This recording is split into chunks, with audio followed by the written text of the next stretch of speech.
So you've grown some herbs. Congratulations, that's a major win. And now you don't quite know what to do with said herbs. Well, I've got your back, folks. I'm going to teach you. So there's many things you can do with herbs. You can use them fresh. You can dehydrate them, whatever you prefer. There's benefits to both, okay? When you dehydrate herbs, they can kind of concentrate the flavors. You're also removing moisture. So our favorite way to have our herbs dehydrated, to dehydrate our herbs, is to use an air rack, okay? An herb drying rack. This thing is amazing. Why do I recommend air drying herbs instead of the old school low and slow in the oven, keep the oven cracked method? I'll tell you why.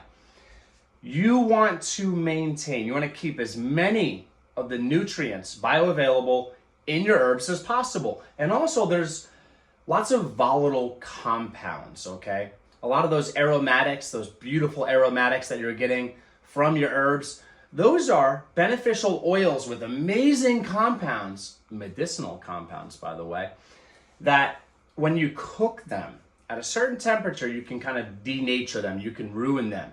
And that's not good. We want to keep all the goodness right in our herbs. And it's easy, and you don't need electricity. All you preppers, pay attention, okay? You don't need electricity. This is a genius, absolutely amazing thing. I love this thing. We simply harvest our herbs. It's got little zippers. How you doing? You unzip it, boom, you put your herbs in after washing them gently and carefully. Or if you're the type of person who after a heavy rain, you're comfortable just harvesting and drying, hey, you do you. I got your back. All right? You put it on the rack, you spread them out nicely. This is porous, it's got holes all over the place. And it allows for airflow, okay? The zippers will keep any unwanted flies or anything out of there, you know, and obviously prevent them from spilling out. Really, really simple. Another benefit of air drying herbs is that at any point I want to use said herbs, I use them. I don't have to wait, unlike the oven process or anything like that. I don't have to wait until they're finished to use them, okay? And even if you use that process, if they're not fully dehydrated, okay, you can absolutely use them if you're using the oven process, that is. So I've grabbed some herbs already. I've got some beautiful things in here. We've got rosemary, we have orange mint, we have some sage, we have some purple basil. What else we have, love?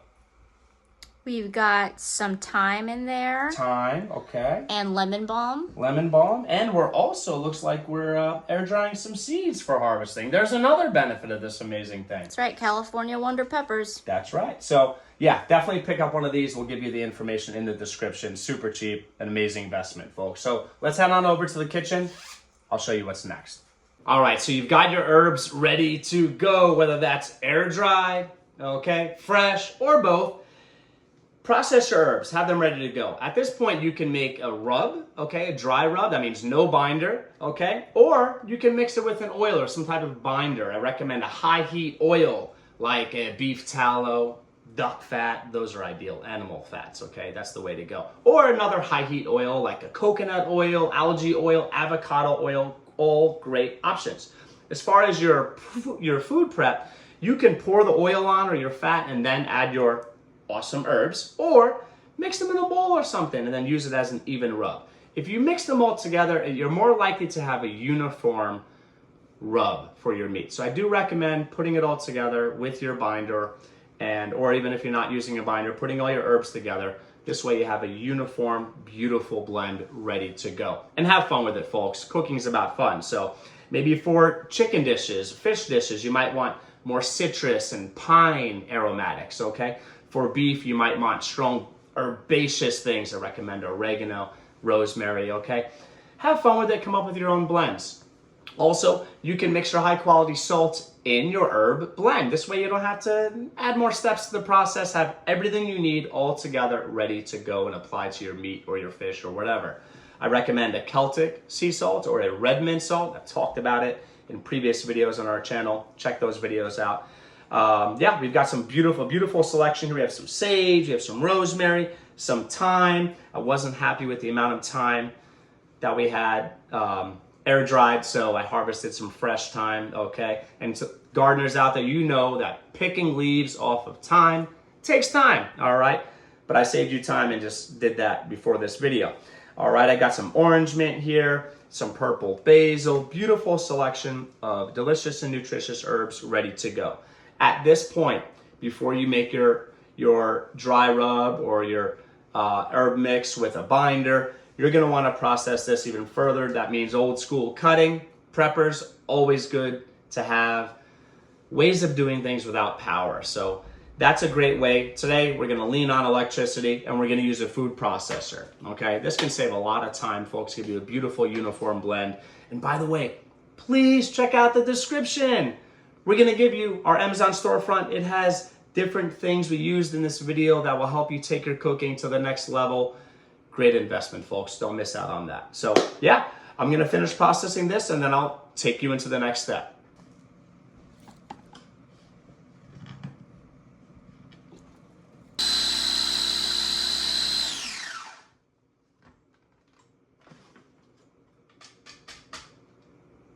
Check this out. They look amazing. I went for coarsely chopped with this. Sometimes you want stuff that's finely cut. Sometimes you want bigger pieces. Depends on what you're cooking.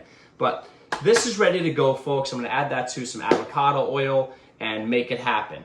If you have stuck around this long in the video, you're about to get a pro tip that I don't think anyone else is talking about. So this beautiful stuff left over. There's a little bit of the leaves left on some of these. Okay, I was trying. But there's gonna usually be a little bit of leaves left. And you've got these stems.